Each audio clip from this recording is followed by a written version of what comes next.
bạn mình xôm cơ rộp chùm điệp xúa bà sức đây bốc mai bóng bóng tạc nia đầy chặt tam nàn tu sana nè cả đùm rời chọc mai trăm cái nè lời channel bạn mình bà hai thằng ấy tập chụp mình sang chụp mày từ hai bốc mai bóng bóng tạc nia tầm bầy mà chạy chú nơi đùm rời thằng mây giờ đạp bốc mai bóng bóng dột tập son tầm nàng tại mình trên tầm nơi đùm rời thằng mây bóng mai bóng bóng bà cầm play chui chui subscribe bạn nhà cái đăng nẹ mùi bóng tầm bầy nghỉ xuốngក្នុងការតាមដាននៅបាទលេខតម្រុយប្រចាំថ្ងៃដែលមានចែកជូនជារៀងរាល់ថ្ងៃហើយរួមទាំងការផ្សាយផ្ទាល់នៅលទ្ធផលច្រកខ្មែរនៅលើ channel របស់ admin តែម្ដងអញ្ចឹងបាទកុំឲ្យខាតពេលវេលាយូរយើងទៅមើលនៅតម្រុយថ្ងៃថ្មីទាំងអស់គ្នាបងប្អូនបាទអញ្ចឹងសម្រាប់ថ្ងៃនេះផងដែរថ្ងៃទី22ខែ7ឆ្នាំ2026ត្រូវនៅថ្ងៃពុធបាទចាសម្រាប់លេខ2លេខខ្ទង់អូសជាស្រ័យផងបាទខ្ទង់អូសមាន2គ្រាប់បងប្អូនយើងអូសនៅខ្ទង់10ហើយគ្រាប់ទី2យើងអូសនៅខ្ទង់6បាទ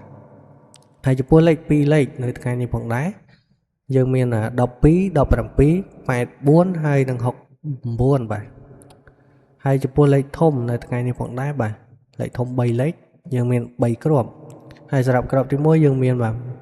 172គុណហើយគ្រាប់ទី2បាទ639គុណហើយគ្រាប់ទី3បាទ358គុណបាទអញ្ចឹងសម្រាប់លេខតម្រុយរបស់យើងនៅក្នុងអូសមានអូសក្នុង10ហើយនិងក្នុង6ហើយលេខ2លេខមាន12 17បាទ84ហើយ